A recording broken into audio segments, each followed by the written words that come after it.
നാരായണം നമസ്കൃത്യ നരം ചൈവ നരോത്തമം ദേവീം സരസ്വതിം വ്യാസം തതോ ജയമുദീരയേത്.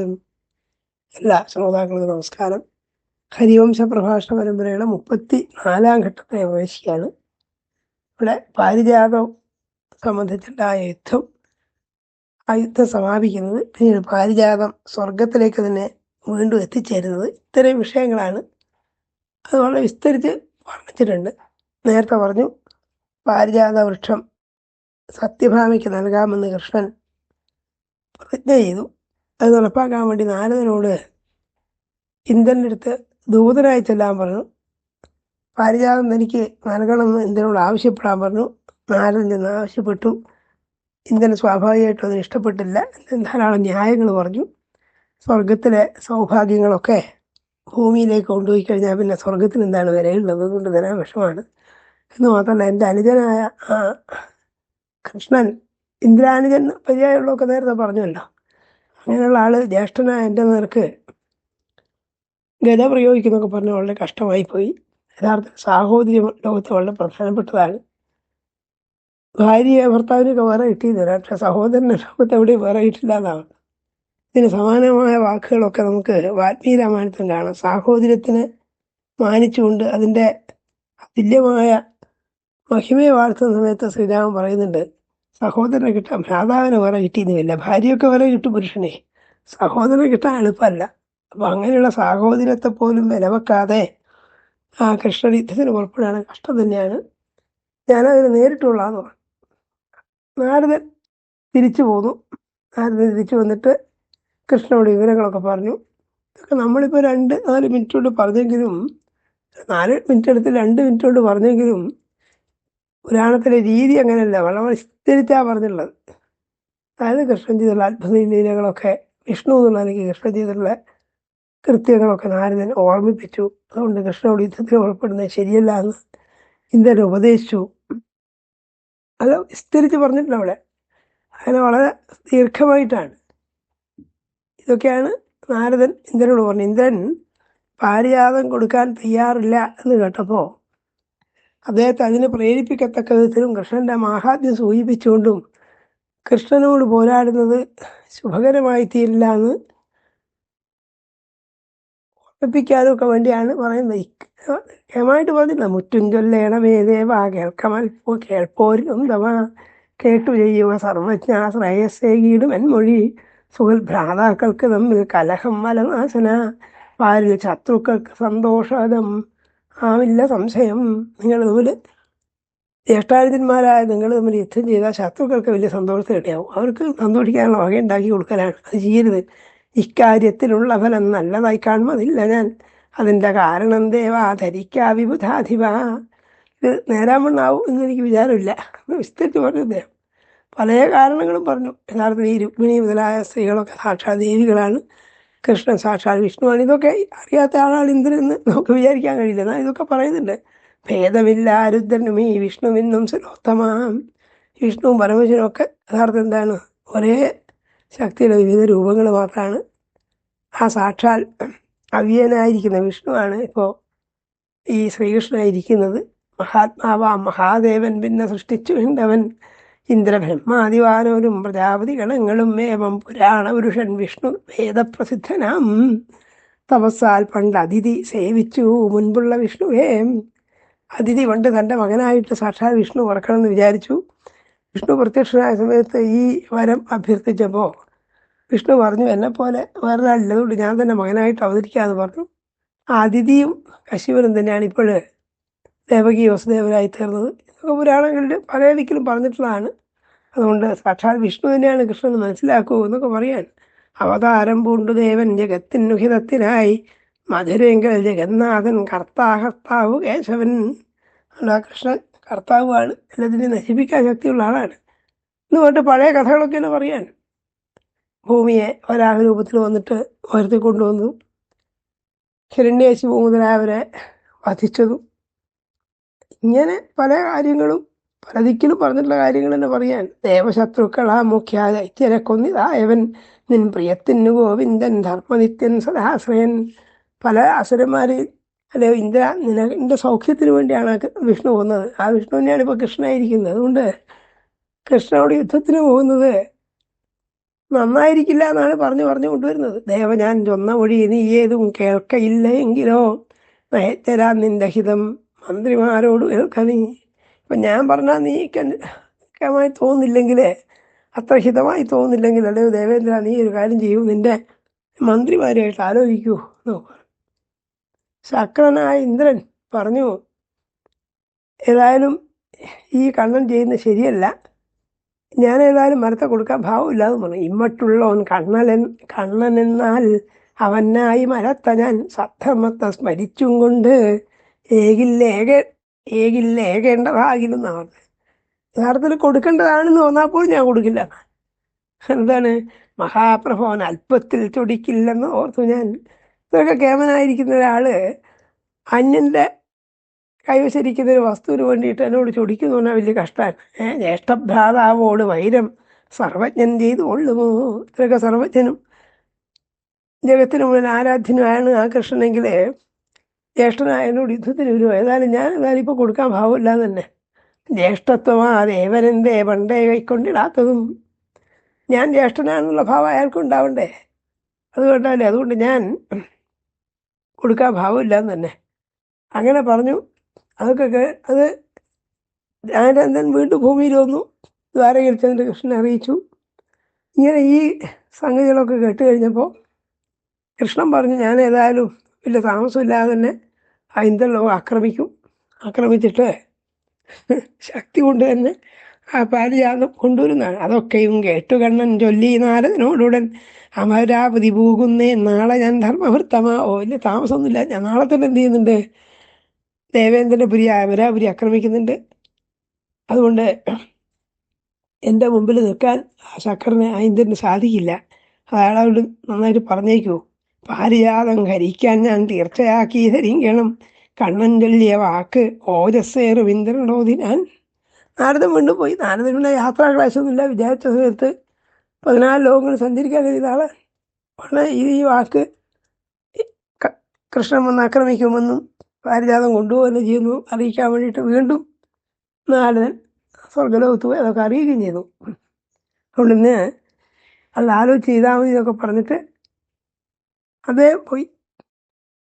ഈ ഇന്ദ്രനാകട്ടെ ഇങ്ങനെ പറഞ്ഞു, ഇമ്മട്ടായത് വേണ്ടുന്നത് എന്തെന്നങ്ങോട്ട് ചൊല്ലണം. അപ്പോൾ ഇങ്ങനെ കൃഷ്ണൻ ആക്രമിക്കുമെന്നുള്ളത് ഉറപ്പായി കഴിഞ്ഞപ്പോൾ തൻ്റെ ഗുരുനാഥനായ ബൃഹസ്പതിയെ വിളിച്ചു വരുത്തിയിട്ട് ഇന്ദ്രൻ ആലോചിച്ചു, ഞാൻ എന്താ ചെയ്യേണ്ടതെന്ന് ആലോചിച്ചു. അതിൽ പറഞ്ഞു. അപ്പോൾ മഹാബുദ്ധിമാനായ ബൃഹസ്പതി പറഞ്ഞു, നീ എന്നോട് ചോദിച്ച സമയം കുറേ വൈകിപ്പോയി. യഥാർത്ഥത്തിൽ ഇങ്ങനെയൊക്കെ ചെയ്യുന്നതിന് മുമ്പേ, കൃഷ്ണനോട് മറുപടി പറയുന്നതിന് മുമ്പ് സാമാന്യ മര്യാദ എന്നോട് ആലോചിക്കേണ്ടതാണ്. അപ്പോൾ കൊടുക്കില്ല എന്ന് പറഞ്ഞ് ഉറപ്പിച്ചു. കൃഷ്ണൻ യുദ്ധത്തിന് ഉദ്യുക്തനായ സമയത്ത് പറഞ്ഞിട്ടുണ്ടാണ്, ഇനിയിപ്പോൾ ഒരു കാര്യം ചെയ്യാവുന്നത് സാധിക്കും പോലെ ആ കൃഷ്ണനെ എതിരിടൂ, മകനൊന്നിച്ച് യത്നിക്കൂ, പൊരുതൂ കണ്ണനോട് നീ. ന്യായമായി വരും വണ്ണം ചക്ര ചെയ്യുന്നുണ്ട് ഞാൻ, എനിക്ക് കഴിയുന്നതൊക്കെ ഞാൻ ചെയ്യാമെന്ന് പറഞ്ഞു. ഇതൊക്കെ കേട്ടു. അപ്പോഴേക്ക് ബൃഹസ്പതി അതിഥി ദേവിയെ, ഇന്ദ്രൻ്റെ അമ്മയാണ് അതിഥി, അവരറിയിക്കുകയും ചെയ്തു. ഏതായാലും ഇതിനിടയ്ക്ക് അതിഥിയെ അങ്ങ് എത്തുവൻ എൻ്റെ ബോധന, ഞാൻ ഇന്ദ്രൻ്റെ മാതാവ് അമ്മയെ അറിയിക്കാമെന്ന് പറഞ്ഞു. അങ്ങനെ കശ്യപനെയും അറിയിച്ചു. കശ്യപനെ അവിടെ അതിഥിയോടും പറഞ്ഞു, ഇങ്ങനെ കൃഷ്ണനും ഇന്ദ്രനും തമ്മിലുള്ള യുദ്ധത്തിൻ്റെ എല്ലാ സന്നാഹങ്ങളും ഒരുങ്ങിക്കഴിഞ്ഞു, അതിനെന്തെങ്കിലും ഒരു പരിഹാരം ഉണ്ടാക്കണമെന്ന് പറഞ്ഞു. കശ്യപനാകട്ടെ ഇന്ദ്രൻ്റെ അച്ഛനാണെന്ന് പറയാം, കൃഷ്ണൻ്റെ അച്ഛനാണ്. കൃഷ്ണൻ്റെ, അതായത് വാമനായി വിഷ്ണു അവതരിച്ച കാലത്ത് അച്ഛനാണ്. ആ വിഷ്ണു തന്നെയാണല്ലോ ഇപ്പോൾ കൃഷ്ണനായിരിക്കുന്നത്. അതുകൊണ്ട് അച്ഛൻ്റെ സ്ഥാനമുള്ള ആളാണ്. ആ കശ്യപൻ ഏതായാലും സാക്ഷാൽ പരമശിവനെ സ്തുതിച്ചു എന്നാണ് പറഞ്ഞത്. വരാർത്ഥി കശ്യപൻ ധീവാൻ അതിഥി സഹിതൻ പ്രഭു അർച്ചിച്ചത് മഹാത്മാവായി സൗമ്യനാം വൃഷകേതുവേ. കേതുത്ത സാക്ഷാൽ പരമശിവനാണ്. പരമശിവനെ സ്തുതിച്ചു. ആ സ്തുതിയാണ് കുറേ ശ്ലോകങ്ങളുണ്ട്, 30ഓളം ശ്ലോകങ്ങളാണ് സ്തുതി. അതിൽ പുതുതായിട്ടൊന്നുമില്ല. യഥാർത്ഥത്തിൽ അങ്ങ് തന്നെയാണ് സർവ്വത്തിനും ആധാരമായിരിക്കുന്നത്. ശക്തിയാണ്, പശുബുദ്ധികളായ ആളുകൾ കൊണ്ട് അവർ നയിക്കുന്നവനാണ് എന്നിങ്ങനെ ലോകസേവനത്തിന് വേണ്ടി പണ്ട് പാലാഴി കടയുന്ന സമയത്ത് വിഷം കുടിച്ചവനാണ്. അങ്ങനെ ശിവനെക്കുറിച്ച് സ്വതേ പറയാറുള്ള സ്തുതികളൊക്കെ പറയാണ്. അത് പറഞ്ഞു, ആരോവാനർക്ക് അധിപൻ പാപകാരി ജഗന്മയത്വാൽ വിശ്വമായുള്ളൊരുത്തൻ. ദേവനെ സ്തുതിക്കും. അങ്ങനെയാണ് ലോകത്തിന് ആധാരം എന്ന് പറയുകയാണ്. വിരൂപാക്ഷൻ സുദർശനൻ പുണ്യയോനി വിശ്വേശ്വരനെ ശരണം പോകിടുന്നൻ എന്നൊക്കെയാണ് സ്തുതിച്ചത്. അതുകൊണ്ട് അല്ലയോ ഭഗവാൻ, അങ്ങ് ഇതിനെന്തൊക്കെ ഒരു പരിഹാരം ഉണ്ടാക്കണം എന്നാണ് താല്പര്യം. ദുരന്തരൻ ഗോപതി ചന്ദസിന്നൻ കൃഷികാലംബനമായോനു ഊപ്പാം എന്നൊക്കെ ഭഗവാനെ വളരെ വിശദമായിട്ട് തന്നെ സ്തുതിച്ചു. സ്തുതി ഇതിൽ പറഞ്ഞു, മായക്കാരാം ത്രിപുരന്മാരെയുള്ളൂ പാഴാക്കി വെന്നു ഘോരകാം ശരത്താൽ. ഇയാൾ പണ്ട് ലോകദ്രോഹികളായ ത്രിപുരന്മാരെയൊക്കെ, ത്രിപുര ദഹനം പ്രസിദ്ധമാണ്, അത് ചെയ്ത ആളാണ് ഈ പരമശിവൻ. അതുകൊണ്ട് അങ്ങയോട് ഞാൻ സാധിക്കുകയാണ്. അതുകൊണ്ട് അങ്ങ് എങ്ങനെയെങ്കിലും ഇതിലൊരു തീർപ്പുണ്ടാക്കി തരണം എന്നൊക്കെ പറഞ്ഞു. ഇപ്രകാരം വാഴ്ത്തിടുന്ന ഭഗവൻ വിഷന്തുജൻ പ്രത്യക്ഷമായി ധർമാത്മാ ധാർമ്മികൻ കാശ്യപനുടൻ. ഇങ്ങനെ കൂപ്പി സൂചിച്ച സമയത്ത് ആ സാക്ഷാൽ മഹാദേവൻ കാശ്യപൻ്റെ ഒരു പ്രത്യക്ഷനായി. എന്നിട്ട് പറഞ്ഞു, അങ്ങ് ഭയപ്പെടുന്നു വേണ്ട, എനിക്ക് കാര്യങ്ങളൊക്കെ മനസ്സിലായി. അവർ തമ്മിൽ ഉള്ള യുദ്ധമൊക്കെ ഉണ്ടാവുമെങ്കിലും അത് സ്വസ്ഥമായി വരുന്നു. ഇന്ദ്രോപേന്ദ്ര മഹാത്മാക്കൾ ദേവന്മാർ സ്വസ്ഥരായി വരും. ധർമാത്മാവ പാരിജാതം കൊണ്ടുപോകും ജനാർദ്ദനൻ. വരാൻ പോകുന്നൊക്കെ ശിവൻ പ്രവചിച്ചു. യുദ്ധമൊക്കെ ഉണ്ടായി, യുദ്ധാവസാനം നന്നായിട്ട് തീരും. ആ കൃഷ്ണൻ ഏതായാലും സ്വർഗലോകത്തുള്ള പാരിജാതം ഭൂമിയിലേക്ക് കൊണ്ടുപോകുന്ന ചെയ്യും. അത് തടയാനൊന്നും ദേവതന് സാധിക്കില്ല. കുറച്ച് കഴിഞ്ഞ് അവർ തമ്മിൽ സഖ്യത്തിലാവുന്നു പറഞ്ഞു. ദേവശർമ്മൻ മഹേഷീന്ദ്രൻ ശപിച്ചോനാണ് വാസവൻ. ഇന്ദ്രൻ ഈ അപമാനമൊക്കെ നേരിടാൻ കാരണം എന്താണ്? പണ്ട് ഏതോ ഒരു ശിവജ്ഞയെ, ദേവശർമാവ് എന്ന് പറയുന്ന ഒരു ശിവജ്ഞയെ മോഹിച്ചു ഇന്ദ്രൻ. അന്ന് അയാളുടെ ശാപമുണ്ട്. അതുകൊണ്ടാണ് ഇന്ദ്രൻ ഈ അപമാനമൊക്കെ ഉണ്ടാകുന്നത്. ഇന്ദ്രനെ വെല്ലുവിളിച്ചുകൊണ്ട് മനുഷ്യരൂപത്തിലുള്ള കൃഷ്ണൻ ഇത് അപഹരിക്കാനൊക്കെ കാരണമാണ്. അതിലൊക്കെ നന്നായി വരും എന്ന് പറഞ്ഞിട്ട് സമാധാനിപ്പിച്ചു കശ്യപരെ. പിന്നീട് 73-ാമത്തെ അധ്യായം മുഴുവൻ സുദീർഘമായിട്ട് വർണ്ണിക്കുന്നത് കൃഷ്ണനും ഇന്ദ്രനും തമ്മിലുള്ള യുദ്ധമാണ്. കൃഷ്ണൻ പറഞ്ഞതുപോലെ തന്നെ ഇന്ദ്രലോകത്തെ ചെയ്യുന്ന യുദ്ധത്തിന് നായാട്ടം എന്നുള്ള നാട്യത്താൽ ചെയ്യുന്ന ഒരു ഐവതകാന്തിരിയിൽ ആദ്യ ഐവതോളത്തിലാണ് പോയത്. അവിടെ നിന്നാണ് യുദ്ധത്തിന് പുറപ്പെട്ടത്. പിന്നെ പ്രദ്യുമ്നോട് എല്ലാം പറഞ്ഞു. എൻ്റെ മകനായ പ്രദ്യുനെയും കൂട്ടി ദാരുകനെയും കൂട്ടി. പേരാളിയാണ് ദാരുകൻ. വേറെ രണ്ടു പ്രദ്യുമ്നൻ ശത്രുസൂദനൻ ആകാശോടി രാജാവേ പിന്തുണച്ചതു കണ്ണനെ നിവേഷം ഇടകൊണ്ടിട്ടു നന്ദനപൂവനം ഹരി ദേവോദ്യാനം പുക്കുധീമാൻ. നിമിഷനേരം കൊണ്ട് തന്നെ ആ ദേവോദ്യാനത്തിൽ സ്വർഗത്തിലെത്തിച്ചേർന്നു. അവിടെ വെച്ചിട്ട് പാരിജാതത്തെ പറിച്ചെടുത്തു. പേടിക്കേണ്ട വൃക്ഷമേ എന്നോ ദീവൻ പുള്ള കേശവൻ. ഇവിടെ വൃക്ഷത്തെ ഒരു ജഡവസ്തുവായിട്ടല്ല, ഒരു ദേവതാത്മാവിനെ പോലെയാണ് കരുതിയത്. അതുകൊണ്ട് ആ വൃക്ഷം ദേവോദ്യാനത്തിൽ പോയി പൊരിച്ചെടുത്തു. എന്നിട്ട് വൃക്ഷത്തോട് പറഞ്ഞു, പാരിജാതത്തോട് പറഞ്ഞു, നീ ഭയപ്പെടുന്നു വേണ്ട, നിനക്ക് ദ്രോഹമൊന്നും ഉണ്ടാവില്ല എന്ന് പറഞ്ഞ് ആ നന്ദനം കാക്കും അവർ പാരിജാതം ത്രിമുത്തിനെ ഹരിച്ചിടുന്നു എന്ന് ഇന്ദ്രനോട് ചെന്നോതി വന്നവാ. ഇപ്പം നേരിട്ട് നിന്ന് ആക്രമിക്കല്ലേ ചെയ്തു, തൻ്റെ ആവശ്യം ആദ്യം ചെയ്തു. ആ നന്ദനോദ്യാനത്തിൽ പോയിട്ട് ആ പാരിജാത വൃക്ഷം പൊരിച്ചെടുത്തു. അപ്പോൾ അതിൻ്റെ കാവൽക്കാരായുള്ള ആൾക്കാർ വേഗം ചെന്നിട്ട് ഇന്ദ്രനോട് പറഞ്ഞു, ഇതാ കൃഷ്ണൻ വന്നു, പാരിജാതം പൊരിച്ചു കൊണ്ടുപോകാനെന്ന് പറഞ്ഞു. അപ്പോൾ അദ്ദേഹം യുദ്ധത്തിന് വന്നു. അപ്പോൾ ശക്കറിനെ തൊഴുതുകൊണ്ട് തന്നെ കൃഷ്ണൻ പറയുന്നുണ്ട്, എൻ്റെ ആവശ്യത്തിന് ഞാൻ കൊണ്ടുപോവാണ്, അങ്ങ് വധിക്കണം. നിൻ വധു പുണ്യകത്തിന് നീ വൻദ്രുവം കൊണ്ടുപോകയാം. വധു പിന്നെ ഒരു പുണ്യകം എന്ന് പറയുന്നൊരു വ്രതം ഉണ്ട് സത്യഭാമയ്ക്ക്. ആ വ്രതത്തിൻ്റെ ആവശ്യത്തിന് വേണ്ടിയാണ് ഞാൻ കൊണ്ടുപോകുന്നത്. ആ വ്രതത്തെ പറ്റിയുള്ള വിസ്തരണമൊക്കെ ഇനി ഈ യുദ്ധം വർണ്ണിച്ച ശേഷം പറയും. അപ്പോൾ കേൾക്കാം നമുക്ക്. അതുകൊണ്ട് എനിക്ക് അല്ലെങ്കിൽ അലോക്യം ഉണ്ടാവരുത് എന്നുള്ള മട്ടിൽ കൗമോദി എറിഞ്ഞെന്ന് സത്യം സഫലമാക്കുകയെ. അപ്പോൾ ഇന്ദ്രനാകട്ടെ എന്ത് പറഞ്ഞു, എനിക്കങ്ങനെ നിന്നെ വൃഥാവിൽ സമ്മതിക്കാൻ കഴിയില്ല. നീ എൻ്റെ മാറിന് നിനക്ക് കൗമോദകി എന്ന് പറഞ്ഞ ഗത എറിയെന്നൊക്കെ പറഞ്ഞല്ലോ, അങ്ങനെ അതത് എറിയുമോ? അതിൻ്റെ വാക്ക് സത്യമാവട്ടെ എന്ന് പറഞ്ഞു. അപ്പോൾ കൃഷ്ണൻ എന്ത് ചെയ്തു? കൃഷ്ണൻ അശനിക്കൊത്ത തീഷ്ണശരങ്ങളാൽ പിളർന്നു ശക്രകരിയെ ചിരിച്ചും കൊണ്ട് ഭാരത. യുദ്ധമൊക്കെയാണ് ചിരിച്ചുകൊണ്ടായിരുന്നത്. അതായത് ഇന്ദ്രൻ്റെ നേർക്ക് ഗത പ്രയോഗിക്കുന്നതിന് പകരം അത് പ്രയോഗിക്കാൻ വലിയ ഇഷ്ടമൊന്നും ഉണ്ടായില്ല അർത്ഥം. ഇന്ദ്രനാണ് ഐരാവത്തിന് നേർക്ക് ധാരാളം അസ്ത്രങ്ങൾ പ്രയോഗിച്ചു. അയാൾ ഇങ്ങോട്ടും ചെയ്തു. ഈ സഹായികളായിട്ട് കൃഷ്ണൻ്റെ ഭാഗത്ത് ഗരുഡനുണ്ടായിരുന്നു, ഇന്ദ്രന് ഐരാവതമുണ്ടായിരുന്നു. പിന്നെ തൻ്റെ മകനായ ജയന്തൻ ഇന്ദ്രൻ്റെ ഭാഗത്ത് യുദ്ധം ചെയ്യാനുണ്ട്. കൃഷ്ണനാട്ടെ പ്രദ്യുമ്നുണ്ടായിരുന്നു. പിന്നെ സാത്വികിയും വന്നു ചേർന്നു. സാത്വിക വലിയ യോദ്ധാവാണ്. മഹാഭാരത യുദ്ധത്തിലൊക്കെ സാത്വികയുടെ പരാക്രമം പലതിക്കും പറഞ്ഞിട്ടുണ്ട്. അങ്ങനെ അവർ തമ്മിൽ ഗംഭീരമായ യുദ്ധം ഉണ്ടായി. അതിൻ്റെ വർണ്ണനയാണ് ആ അധ്യായം മുഴുവൻ 10-20 ശ്ലോകങ്ങളിലാണ് യുദ്ധം വർണ്ണിച്ചത്. അതൊക്കെ പറഞ്ഞു തീർക്കുക എളുപ്പമല്ല. അതുള്ള പ്രാചീനമായ യുദ്ധങ്ങളൊക്കെ സമ്പ്രദായമുണ്ട്. അസ്ത്രം ഇപ്പോൾ വില്ല് മുറിച്ച് കഴിഞ്ഞു, വില്ല് മുറിച്ച വേറെ വില്ലെടുത്തു, കൊടിമരം തകർത്തു, തേര് തകർത്തു എന്നൊക്കെ പറയുന്ന ഒരു സമ്പ്രദായത്തിൽ ഇങ്ങനെ യുദ്ധം കാണിക്കുകയാണ്. അതിനിടയ്ക്ക് പ്രവരൻ എന്ന് പറയുന്ന ഒരു ബ്രാഹ്മൺ അയാൾ ഇന്ദ്രൻ്റെ പക്ഷത്ത് യുദ്ധത്തിന് വന്നതാണ്. അത് ബ്രഹ്മാവിൻ വരദാനത്താൽ അവധ്യൻ. ഇയാളെ കൊല്ലാൻ പ്രയാസമാണ്, ബ്രഹ്മാവ് വരം കൊടുത്തിട്ടുണ്ടായത്. അതുകൊണ്ട് അങ്ങനെയുള്ള ഒരാളാണ് കൃഷ്ണനെതിരായിട്ട് യുദ്ധം ചെയ്തത്, ബ്രാഹ്മണനുമാണ്. അപ്പോൾ അതുകൊണ്ട് എന്ത് ചെയ്തു, കൃഷ്ണൻ അയാളെ കൊല്ലാനൊന്നും ശ്രമിച്ചില്ല. മറിച്ച് ഇവൻ്റെ വിപ്രചാവല്യം മുറ്റും നമ്മൾ പൊറുക്കണം, ഇയാൾ എന്തൊക്കെ ചെയ്തു കൊള്ളട്ടെ, അയാളല്ല ചാവല്യം നമ്മൾ പുറത്തേക്കാന്നാണ് പ്രദ്യുമ്നോടൊക്കെ കൃഷ്ണൻ പറഞ്ഞത്. ഏതായാലും അയാളുമായിട്ട് കുറെ യുദ്ധം ചെയ്തു. എന്നിട്ട് ആ പ്രവരം പറഞ്ഞു, ഞാൻ രാമദഗ്ധൻ്റെ, അതായത് പരശുരാമൻ്റെ ശിഷ്യനാണ് പറയുന്നുണ്ട്. പിന്നീട് അവർക്ക് അങ്ങ് യുദ്ധം രൗദ്രം വർദ്ധിച്ചു മന്നവ ശൈനേയ ദ്വിജമുഖ്യർക്കൂ ദിവ്യാസ്ത്രത്താൽ ഋഷഭ. ശൈനയൻ സാത്വികയും ഈ പ്രവരനും തമ്മിൽ യുദ്ധം ചെയ്തു.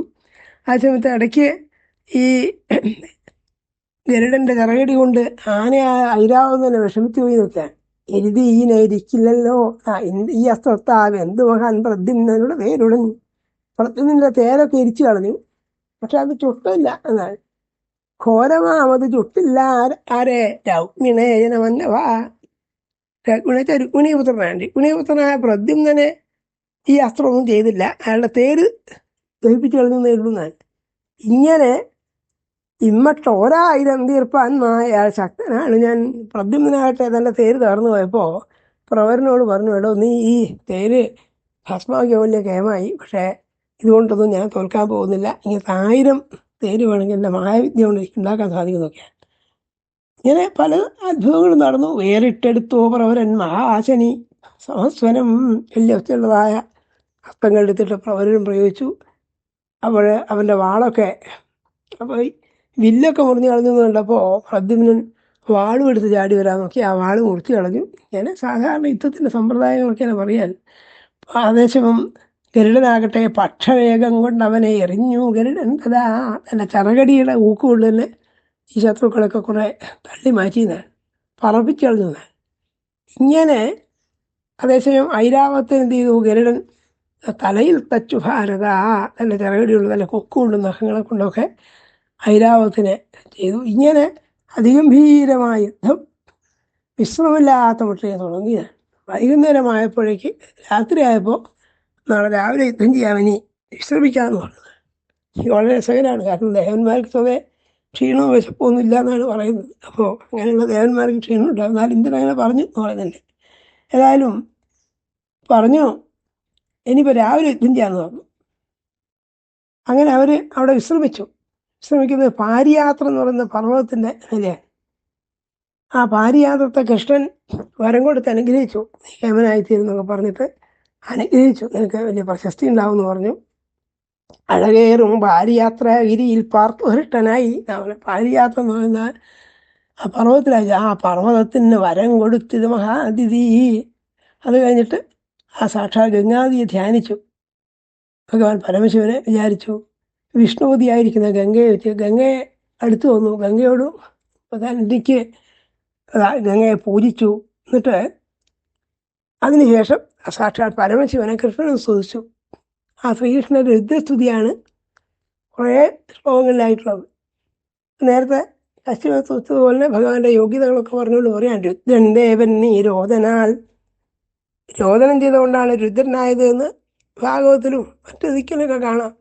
ജനിച്ച ഉടനെ എനിക്ക് സ്ഥാനം തരൂ, പേര് തരൂ എന്നൊക്കെ പറഞ്ഞു തരുന്നു. അങ്ങനെയാണ് ഏകാശരുദ്രന്മാരുണ്ടായതെന്നൊക്കെ കഥകളുണ്ട്. അതുകൊണ്ട് പറയാൻ യഥാർത്ഥത്തിൽ അങ്ങ് പശുക്കളായിരിക്കുന്ന, അതായത് വിവേകശേഷി ഇല്ലാത്തവരായ ജനങ്ങൾക്ക് ജ്ഞാനപ്രദാനം ചെയ്തിട്ടുള്ള ആളാണ്. അതുകൊണ്ട് പശുപതിയാണ്.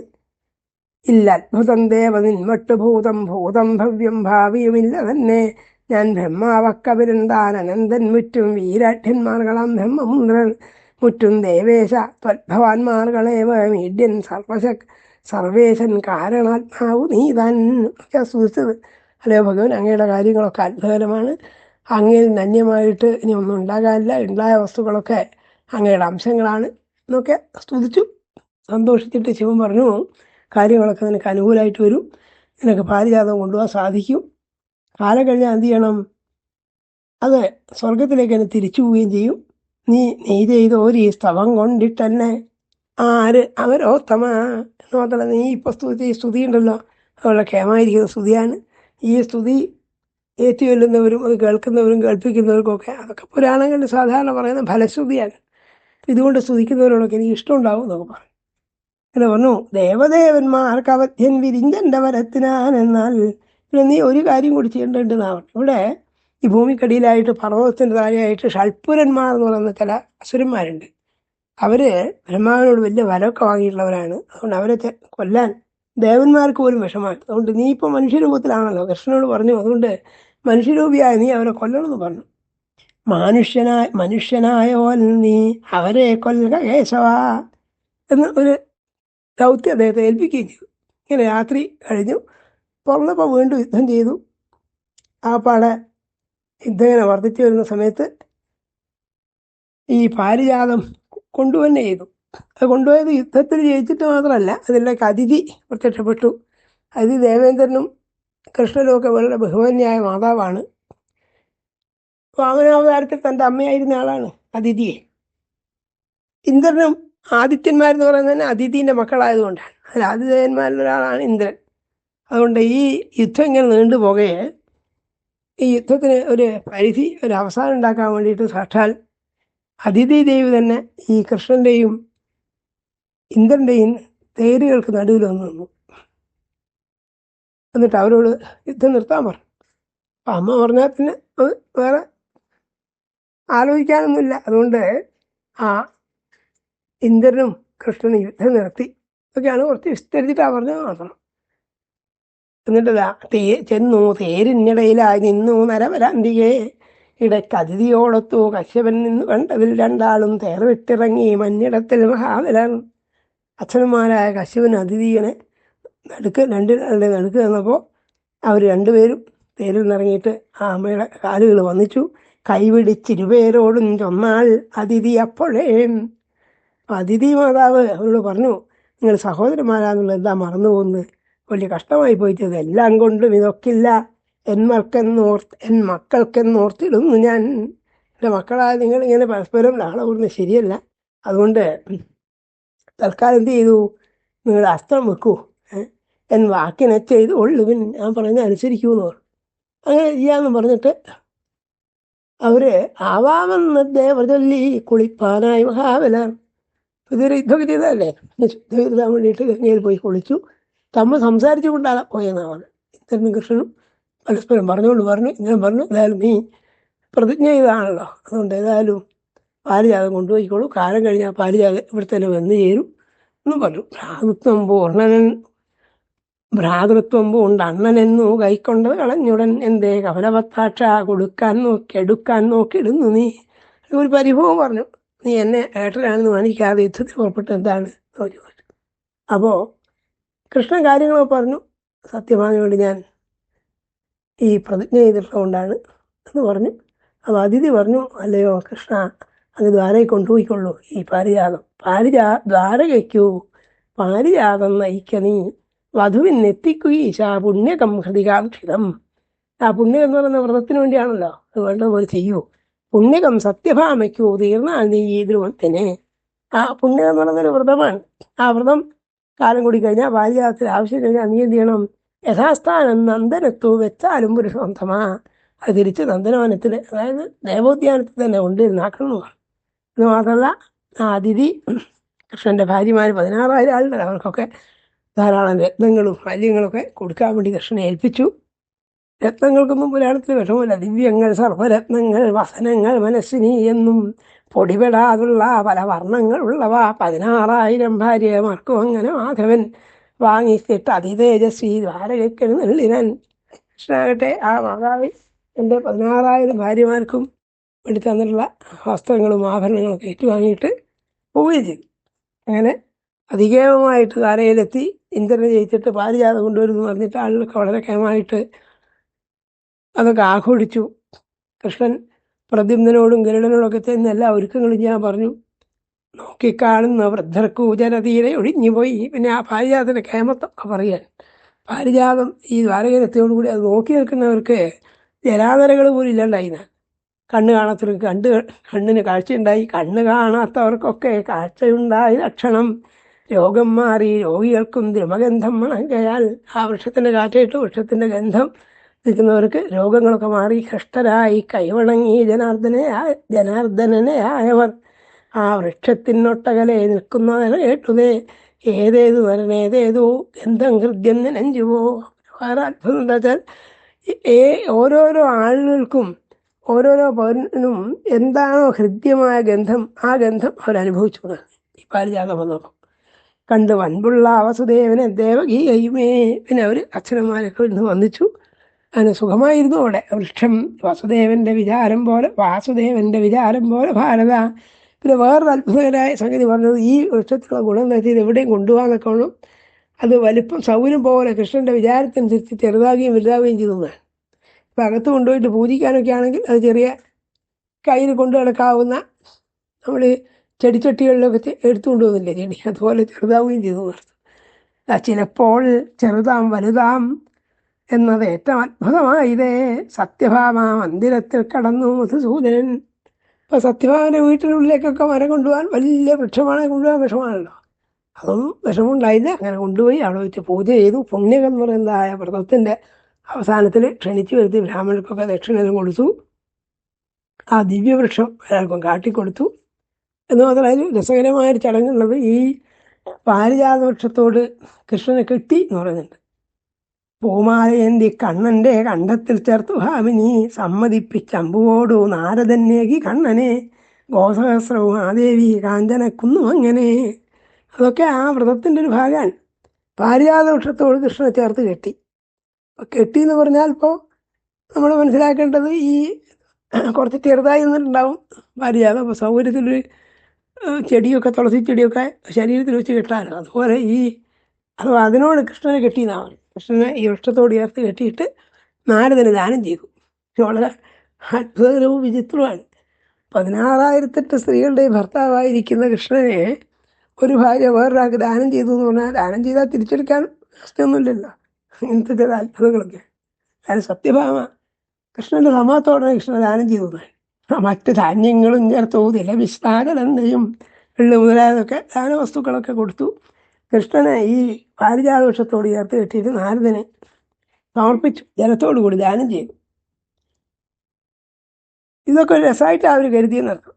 എന്നിട്ട് ഇത് ഉത്തമം ഭക്ഷമെന്നു പറഞ്ഞു മധുസൂദനൻ പോകുന്നോരാ നാരദനെ പിന്തുടർന്നു ജനാർദ്ദനൻ.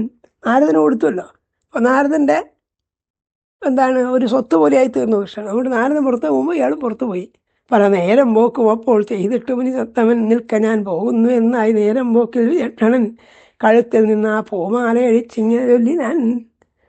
നാരദനാകട്ടെ ചില തമാശകളൊക്കെ വെച്ചു. എന്താ തമാശ ചെയ്തതെന്ന് പറഞ്ഞില്ല. ചിലപ്പോൾ തൻ്റെ അടിമയെപ്പോലെ ആയല്ലോ കൃഷ്ണൻ. അതുകൊണ്ട് അങ്ങോട്ട് നടക്കും കൃഷ്ണൻ നടക്കേണ്ടി വന്നു. അത് ചെയ്തു. അവസാനം എന്ത് ചെയ്തു? നാരദൻ പറഞ്ഞു, എനിക്ക് ഇപ്പോൾ കൃഷ്ണൻ എൻ്റെതായി. അപ്പോൾ ആ കൃഷ്ണനെ വിട്ട് കിട്ടാതൊക്കെ ഉള്ള മൂല്യം എനിക്ക് ദാനമായി തന്നാൽ കൃഷ്ണനെ വിടാമെന്ന് പറഞ്ഞു. അതങ്ങനെയാണ്. മോചനദ്രവ്യമൊക്കെ കൊടുത്തിട്ട് ആളുടെ വിളിക്കാറുണ്ടല്ലോ. അവൾ പറഞ്ഞു, നാരദൻ പറഞ്ഞത്, സവത്സ കപിലാഗോവേ എനിക്ക് വിലയായി തരൂ. വലിയ കപില പശുവിനെ, ഒരുതരം ചുവന്ന കറുത്ത ചുവപ്പോട് കൂടിയതായ പശുവിനെ, ഇതാണ് പൊന്നത്തോൾ എഴുന്നിറച്ചുള്ള കൃഷ്ണാജിനെന്തയും. പിന്നെ എള്ളും കൃഷ്ണാജിനം, കൃഷ്ണമൃഗത്തിൻ്റെ തോലാണ്. അതൊക്കെ യാഗങ്ങൾക്കും ഒക്കെ ആവശ്യമുള്ളതാണ്. അതും തന്നാൽ ഞാനെന്ത് ചെയ്യാം? ഇതിന്നിതേ കൃഷ്ണവില വൃഷകേതു വിധിച്ചതും. പണ്ട് ശിവനിങ്ങനെ കൃഷ്ണൻ്റെ വില ഇതാന്ന് പറഞ്ഞിട്ടുള്ളത്, അഥവാ പാരിജാതത്തിൻ്റെ വില ഇതാന്ന് പറഞ്ഞിട്ടുള്ളത്. എനിക്ക് തന്നു കഴിഞ്ഞാൽ ഞാൻ നിന്നെ മോചിപ്പിക്കാതെ ആ വൃക്ഷം തരാമെന്ന് പറഞ്ഞു. അങ്ങനെ വരം വരിക്കൂ ധർമ്മജ്ഞ നീ കാക്ഷിച്ചത് നാരദനത് കൊടുത്തു. അങ്ങനെ നാരദൻ കൃഷ്ണനെ മോചിപ്പിച്ചു. അപ്പോൾ സത്യഭാമിക്ക് വീണ്ടും കിട്ടി കൃഷ്ണൻ എന്നർത്ഥം. ഇങ്ങനെ ചില അത്ഭുതങ്ങളൊക്കെ ഉണ്ടായി. പിന്നെ അവിടെ വെച്ചിട്ട് 16,000 ഭാര്യമാരൊപ്പഴേക്ക് അവിടെ വന്നു. 16,000 വീര വിഷ്ണു ഭാര്യകളെയുമേ ക്ഷണിച്ചിരുന്നു. കൗരവ്യ സത്യഭാമ ഹരിപ്രിയ. സത്യഭാമയുടെ ഗൃഹത്തിൽ വെച്ചിട്ടാണല്ലോ ഈ വ്രതത്തിൻ്റെ അവസാനവും പൂജയൊക്കെ നടന്നത്. അവിടുത്തെ 16,000 ഭാര്യമാരെ ക്ഷണിച്ചിരുന്നു. അവരൊക്കെ വന്നു. പിന്നെ ശചീദേവി കൊടുത്തുള്ള ആഭരണങ്ങൾ, അതുപോലെ അതിഥി ദേവി കൃഷ്ണഭാര്യമാർക്ക് വേണ്ടി കൊടുത്തിട്ടുള്ള വസ്ത്രങ്ങളും ആഭരണങ്ങളൊക്കെ അവർക്കൊക്കെ കൊടുത്തു. വരുത്തി പാണ്ഡവേരെയും കുന്തിയോടും സമങ്കരി. അവിടെ ദ്വാരകയിലുണ്ടായിരുന്ന ആളിൽ മാത്രമല്ല, ഹസ്തിനപുരിയിലുണ്ടായിരുന്ന പാണ്ഡവന്മാരെയും അമ്മയായ കുന്തിയെയും ഒക്കെ കൊണ്ടുവന്നിരുന്നു. അവരൊക്കെ ക്ഷണിച്ചു കൊണ്ടുവന്നു. ഇങ്ങനെ അവർക്കൊക്കെ ഇഷ്ടംപോലെ ദാനധർമ്മങ്ങളൊക്കെ ചെയ്തു. എന്നിട്ട് അതിഥി പറഞ്ഞു, ദേവന്മാരുടെ അമ്മ അതിഥി എത്തി അവിടെ പറഞ്ഞു, നിങ്ങൾക്ക് ഇമ്മട്ടെ സൗഭാത്രം നിത്യം വേണം സുരോത്തമ. കൃഷ്ണനോട് ഇന്ദ്രനോട് പറഞ്ഞു, നിങ്ങൾക്ക് ഈ സൗഹാർദ്ദം എപ്പോൾ ഉണ്ടായിരിക്കട്ടെ എന്ന് പറഞ്ഞ് അനുഗ്രഹിക്കുക. എന്നിട്ട് കൃഷ്ണൻ അപ്പോൾ ഇന്ദ്രനോട് പറഞ്ഞു, ഞാൻ ഈ 10ാമത്തെ ദിവസം ആ ഷഡ്പുരന്മാർ എന്നുള്ള അസുരന്മാരെ പറ്റി നേരത്തെ ശിവൻ പറഞ്ഞിട്ടുണ്ടല്ലോ, അവരെ വധിക്കണമെന്ന്. അവരെ വധിക്കാൻ ഞാൻ വരുന്നുണ്ട് എന്ന് പറഞ്ഞു. ആ സമയത്ത് ഈ പാരിജാതവും തിരിച്ചു വരുന്ന ദിവസം ഒരാൾ മർത്യൻ്റെ അവനിത് ഏവൽ മറ്റേത് ദേവപുത്രനാം, ഞങ്ങൾ കൊല്ലേണ്ടതാണ് പോലെന്ന് ആശം പറഞ്ഞത്. ആ പരമശിവൻ എന്നോട് ഏൽപ്പിച്ചെന്താണ്, ഞാനാണ് അവരെ കൊല്ലേണ്ടത് പറഞ്ഞിട്ടുണ്ട്. അപ്പോൾ അങ്ങനെ വരുന്നു പറഞ്ഞു. കാലം കഴിഞ്ഞപ്പോൾ പാരിജാതം കാര്യങ്ങളൊക്കെ കഴിഞ്ഞപ്പോൾ സ്വർഗലോകത്തെ തന്നെ പ്രാപിക്കുകയും ചെയ്തു എന്ന് പറഞ്ഞിട്ടാണ് ആ ഭാഗം അവസാനിച്ചത്. ഇനി ഈ പുണ്യകം എന്ന് പറയുന്ന വ്രതം എന്താണ്, അതിൻ്റെ സമ്പ്രദായം എന്താണ്, അതിന് ഫലങ്ങൾ എന്താണെന്നൊക്കെ ജനമേജയം ചോദിക്കുമ്പോൾ വൈശമ്പായന ആ കഥയൊക്കെ പറയുകയാണ്. പിന്നെ അത് കഴിഞ്ഞാൽ ഷഡ്പുരന്മാരെ കൃഷ്ണൻ വധിക്കുന്നതിൻ്റെ കഥ. ഇതൊക്കെയാണ് 76 വരെയുള്ള അധ്യായങ്ങളിലാണ് ഈ പാരിജാതഹരണം, പാരിജാതത്തിൻ്റെ പേരിലുള്ള യുദ്ധങ്ങളൊക്കെ ആ ഭാഗം സമാപിച്ചു. ഇനി പുണ്യകുറത്തെ പറ്റിയും ഷഡ്പുരന്മാരെ വധിക്കുന്നതിനെ പറ്റിയൊക്കെയുള്ള ആഖ്യാനങ്ങൾ പിന്നീട് കേൾക്കാം. നമസ്കാരം.